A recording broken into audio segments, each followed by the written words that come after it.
Hey, so one thing we've done on this channel a lot is review a lot of Infinix devices, but one thing we've not done ever is compare an Infinix device to a Samsung Galaxy. And I think one reason was they weren't worth it at that time. But if you've seen our recent Infinix reviews, you know that they are getting better and better as time progresses. So in today's video, Galaxy M32, which at the time of this video was released just yesterday, versus the Infinix Note 10 Pro, which was released last month. There's a lot of similarities here and also a lot of differences which you might have not considered before getting the Galaxy M32. So in this video, I mean, you gotta think about it. You gotta think twice about it. Should you get the M32 or get the Infinix Note 10 Pro?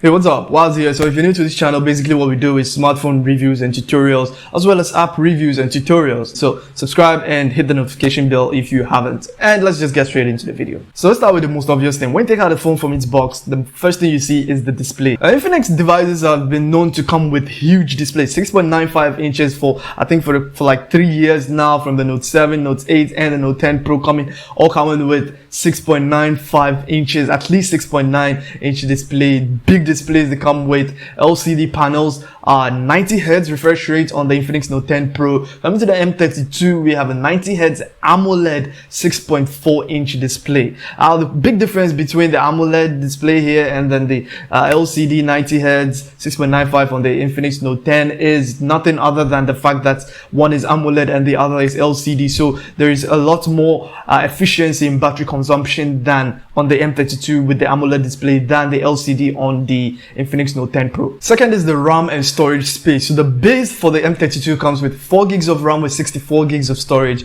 and then the highest or maxed out at 128 gigs of storage with 6 gigs of RAM. The Note 10 Pro has a base of 6 gigs of RAM with 64 gigs of storage and is maxed out at 256 gigs of storage with 8 gigs of RAM. So that's a lot more RAM on the Note 10 Pro compared to the M32. So you get the device to handle and keep a lot of apps running. Now going back to display, there's some form of protection on the M32 and there is none on the Infinix Note 10 Pro. You have to see any form of protection on the display of an Infinix device, but the Galaxy M32 has Corning Gorilla Glass 5 protection on the display, and that's I think something we've seen on the M30 series. The M31 came with Gorilla Glass 3 protection, so yeah. So, Corning Gorilla Glass 5 on the Galaxy M32. So moving on to what makes a smartphone actually stand out these days is the processor or chip, the camera, and the battery. The battery I think is arguable. It could be arguable though. But, so starting with the processor, both devices use MTK's Helio processor.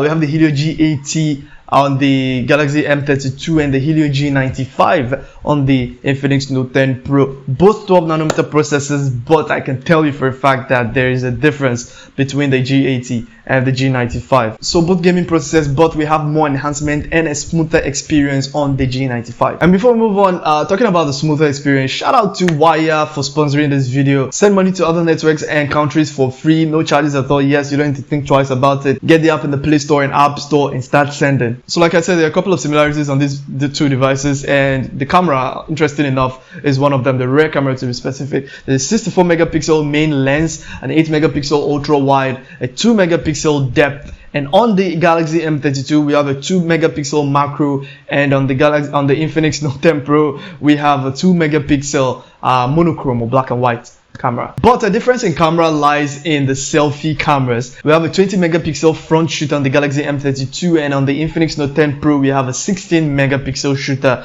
on the selfie end. Not much of a big difference there, but a slightly better resolution with more megapixels means you're more likely to get more detail from the M32 than the Infinix Note 10 Pro. But like we've always been saying on this channel, more megapixels doesn't necessarily equate to better pictures. Still on the camera, surprisingly enough, this year's M30 series, the M32 it's kind of like been downgraded from the M31. M31 shot 4K, it had 4K capabilities. This one surprisingly doesn't. Shoots at 1080 at 30 frames per second. The Infinix Note 10 Pro on the other hand does have 4K 8K capabilities, shooting 4K at 30 frames per second, and also 1080p at 30 frames per second. So last and final thing here is the battery, and just like its predecessor, the Galaxy M32 also comes with a huge 6000 milliamp hour battery with 25-watt fast charge, which is kind of like the standard these days. And on the Infinix Note 10 Pro, we have the 5000 milliamp hour battery with a slightly relatively faster charge here. We have a 30-watt fast charging support. So if you've been following the scoring, I can't really give a score on this particular one, the battery, because relatively we have a bigger battery coupled with a slower fast charge versus a smaller battery coupled with a faster charge. So I just call it a tie on this one. So at this point, if you've been following the scoring, we could say it's a tie for both of them.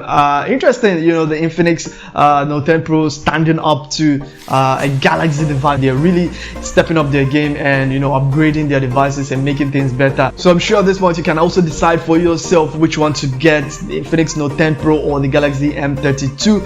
And I'll just be signing out. I've got like stuff to do, so I'll see you guys in the next one. Peace out, stay safe, and keep wearing a mask.